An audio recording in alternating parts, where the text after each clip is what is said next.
অথবা একজন আবু তোহা আদনানের জন্য পুরো আলেম সমাজকে আপনারা প্রশ্নবিদ্ধ করবেন না। তার স্ত্রী যে স্টেটমেন্ট দিয়েছে, যেমন তার শাশুড়ির একটা বক্তব্যে তার শাশুড়ি বলেছে 4 ওয়াক্ত নামাজ একসাথে পড়ে, কোনদিন তাহাজ্জুদ পড়ে, তাহাজ্জুদের সাথে সব নামাজ পড়ে, সারাদিন ঘুমায়, সারাদিন গরুর মতো ঘুমায়, সারা রাত্রি মোবাইল নিয়ে বসে থাকে, আমার মেয়েটাকেও বসায় রাখে। আমি অবাক হই যে আমার মেয়ের মাথাটা নষ্ট করে দিছে হুজুর। আমার মেয়ের অনেক মাথা ছিল, অনেক জ্ঞান ছিল, অনেক কিছু করতে পারতো। যেমন মাথায় আঘাত করছে, এমন অন্তরে আঘাত করছে, এমন বিয়ে বিয়ে বলে আঘাত করছে, ভালোবাসি বলে আঘাত করছে, চতুর্দিকের আঘাতে আঘাতে আমার মেয়ের অনেক মাথা নষ্ট হয়ে গেছে। অনেক অনেক নারী লিপ্স, তার চোখের হেফাজত নাই, সে অনেক, আমি বইলে শেষ করতে পারবো না। কিন্তু সে অহংকারী, যে নিজের দোষ নিজে জানে যে এটা আমি দোষ করছি, এটা আমি অন্যায় করছি, কিংবা এটা আমার গুনাহ হয়েছে, সে তওবা করে ফিরে আসে। কিন্তু সে যা করে সে মনে করে এটাই ঠিক।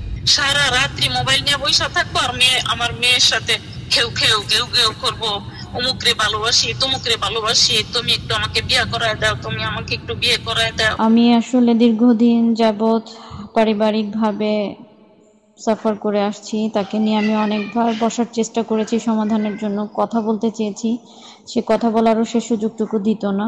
সে প্রচন্ড রকম অহংকারী, স্বেচ্ছাচারী, স্বাধীনচেতা মানুষ।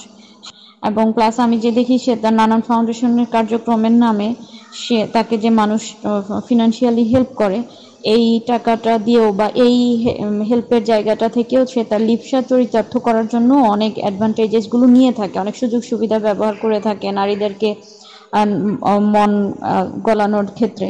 পুরো জাতির কাছে একটা প্রশ্ন হয়ে দাঁড়িয়েছে, আমরা যাদের কথা শুনে নিজেদের মধ্যে আমরা পরিবর্তন আনি, এমন ব্যক্তিবর্গের পদস্খলনে অনেক সময় আমরা জাতিগতভাবে প্রশ্নবিদ্ধ হই যে তাহলে আমরা শুনবো কার কাছ থেকে। আমরা দেখেছি যে আবু তোহা আদনানকে নিয়ে যে বিষয়গুলো নিয়ে বারবার প্রশ্ন আসছে, এবং কথাটা বলা আমি দায়িত্ব বলে মনে করছি। জনাব আবু তোহা আদনান বাংলাদেশের সুপরিচিত দিন প্রচারকদের মধ্যে তিনি একজন, যারা দিনের কথা বলেন তাদের মধ্যে একজন, দাঈ ইলাল্লাহ। যদিও তিনি মাদ্রাসায় পড়েছেন, মাদ্রাসায় পড়ুয়া, কোনো আলেম নন।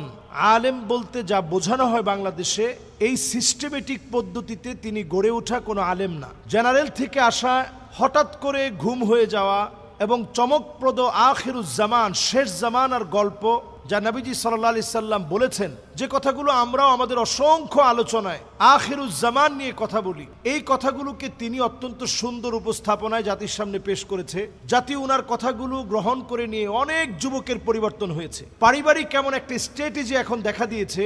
ওনার স্ত্রী ওনার স্টেটমেন্টে যে বিষয়গুলো তুলে ধরেছে ফেসবুক যোগাযোগ মাধ্যমে, আমি আজকে এই বিষয়টা নিয়ে প্রশ্নের মুখে এজন্য কথা বলতে চাই, কারণ ওনার স্ত্রী মাওলানা কোরবান আলী রহমতুল্লাহ আলাইহির একজন মেয়ে। মাওলানা কোরবান আলী বাংলাদেশের অত্যন্ত প্রথিতযশা একজন আলেম ছিলেন, যার 36টা প্রতিষ্ঠান রয়েছে, এবং আমি কাপাসিয়াতে ওনাদের বাড়ির মাহফিলে 5 বার আমি গিয়েছি। আমি দেখেছি তার প্রত্যেকটা ভাই, জনাব আবু তোহা আদনান সাহেবের স্ত্রীর প্রত্যেকটা ভাই অনেক ভালো ভালো আলেম, মাদ্রাসার খিদমতে আছেন, মসজিদের খতিব হিসাবে আছেন, সবাই ইলমের সাথে লেগে আছে।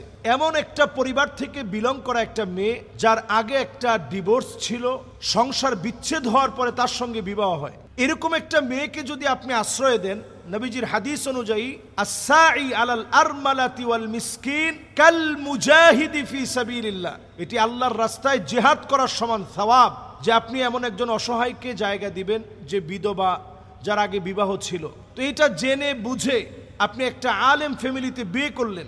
এক পাক্ষিক কথা শুনে বিচার বিশ্লেষণ অনেক সময় করা যায় না, সঠিক সিদ্ধান্ত দেওয়া যায় না। তারপরেও যেহেতু এই পরিবারটাকে আমি কাছ থেকে চিনি, তাদের সম্পর্কে কাছ থেকে আমি জানি, আবু তোহা আদনানকে আমি যতটুকু দেখেছি মাহফিল অঙ্গনে অনেক সময় সে অনেক দেরি করে মাহফিলে পৌঁছায়, এবং আমি নিজে এটা সাক্ষী যে রাত 11টার সময় সে মাহফিলে গিয়েছে, 11:29 মাহফিলে গিয়েছে, যেখানে আমি নিজে বক্তা ছিলাম। এতে করে মাহফিল কর্তৃপক্ষের সাথে তার মন কালাকালি এবং কটুবাক্য লেনদেন, উচ্চবাচ্য হওয়া, এগুলো সব হয়েছে।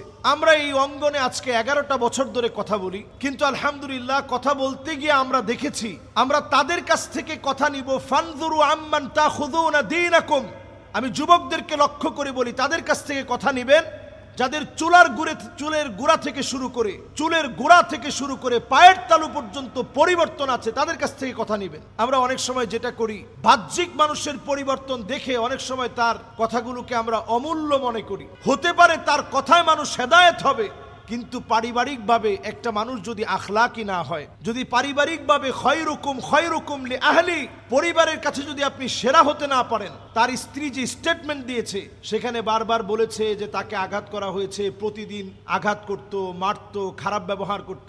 তার স্ত্রীর ক্ষেত্রে আমি এতটুকুন বলবো যে তিনি এসে যেভাবে লাইভে কথা বলেছেন, প্রথমে যেভাবে লাইভে এসে বলেছেন, হয় তাকে আমার কাছে ফিরিয়ে দেন, না হলে আমাকে তার কাছে নিয়ে যান। এই বিষয়টি বাংলাদেশের জন্য একটা আশ্চর্যজনক বিষয় ছিল। এমন কথা স্বাভাবিকভাবে কোনো আলেমের স্ত্রী এতটা সাহস নিয়ে বলতে পারে নাই। তো আমি নিজের চোখে দেখেছি আবু তো আদনান সাহেব এই স্ত্রীর প্রশংসা অনেক মাহফিলে করছেন, যেটা খোলামেলা এরকম প্রশংসা সচরাচর আলেমরা করতে এটা গায়রত মনে করে, আত্মমর্যাদায় লাগে, এরকম মনে করে নিজের স্ত্রীর কথা, ঘরের কথা তেমন আলোচনায় আনে না। কিন্তু আবু তো আদনান সাহেব তিনি বলছেন, আল্লাহ আমার স্ত্রীকে হায়াত দারাজ করুক, সে যে এভাবে বলছে যে সে আমার মতো একেবারে সাধারণ, আমি যেভাবে সাধারণ আমার স্বামীও সাধারণ, এই শক্ত কথাগুলোর কারণে বাংলাদেশের ভিতরে ফেস দ্য পিপলকে ঘিরে এই লাইভের পরে একটা আলোড়ন সৃষ্টি হয়েছিল এবং তাকে গুম করার পরেও ছেড়ে দিতে বাধ্য হয়েছে। তো এখানে কিন্তু এই নারীর অনেক অবদান ছিল। 5টা বছর যে নারী সহ্য করে ডিভোর্সের পরে স্বাভাবিক যে নারীরা বাংলাদেশে ঘর সংসার আবার নতুন করে সাজায়, তারা চেষ্টা করে যে সবর করতে হবে,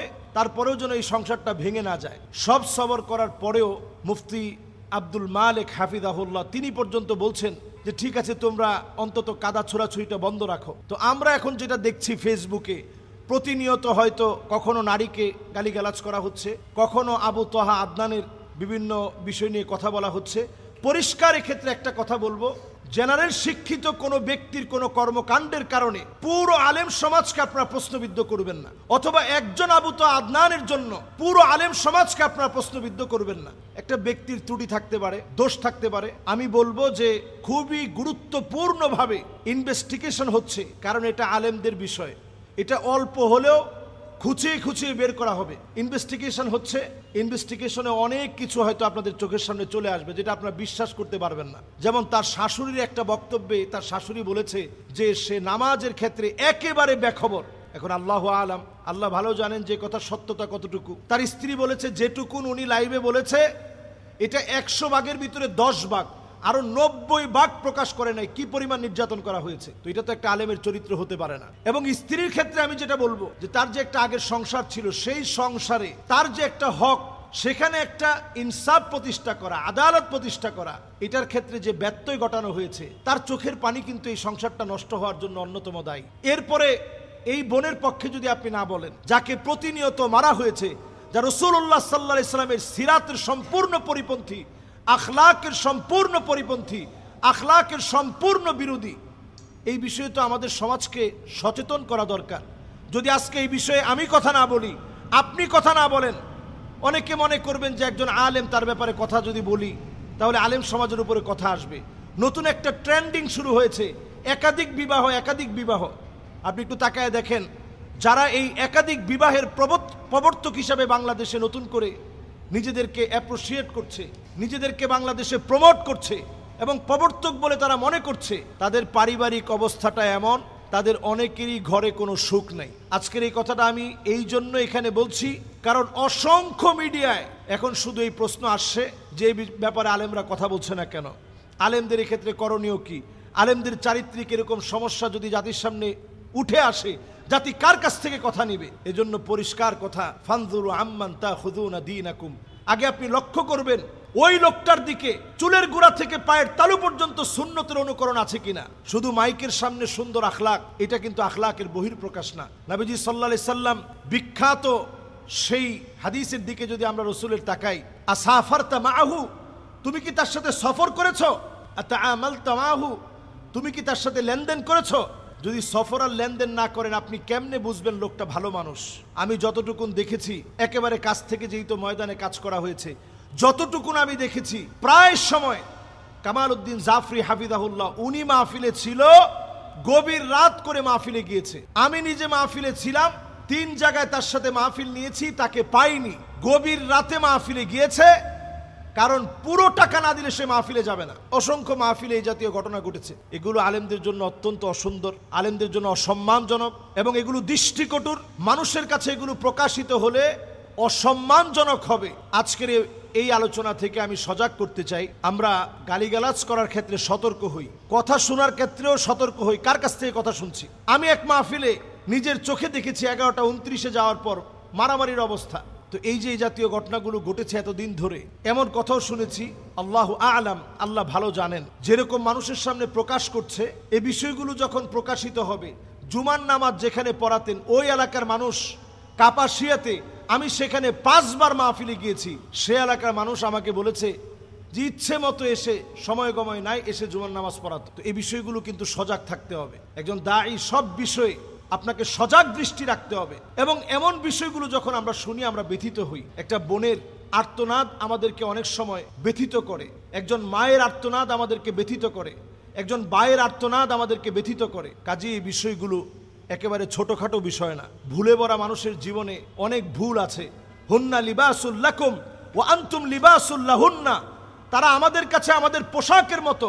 এই পোশাক যেন ময়লা না হয়, এটা আগে থেকে আপনার সজাগ থাকা দরকার ছিল। আরেকটি বিষয় বলতে চাই, আমরা যারা ফেসবুক চালাই, আপনি যদি সৎ, একনিষ্ঠ, মুখলেস হন, আপনি আপনার ফেসবুকের অ্যাক্সেস আপনি আপনার স্ত্রীকে দিয়ে দিবেন। তার তো নতুন করে ফেসবুকের দরকার নেই, ফেসবুকে এত ফলোয়ারের দরকার তো আপনার স্ত্রীর নেই। আমাদের বাসায় যারা আছে, আমার ফেসবুক সবাই চালায়, আমার ট্যাব, আমার আইপ্যাড, আমার মোবাইল, সব জায়গায় একটা ফেসবুক লগ ইন করা। সবাই এটাতে যে কোনো মুহূর্তে অ্যাক্সেস করতে পারে, প্রবেশ করতে পারে, দেখতে পারে।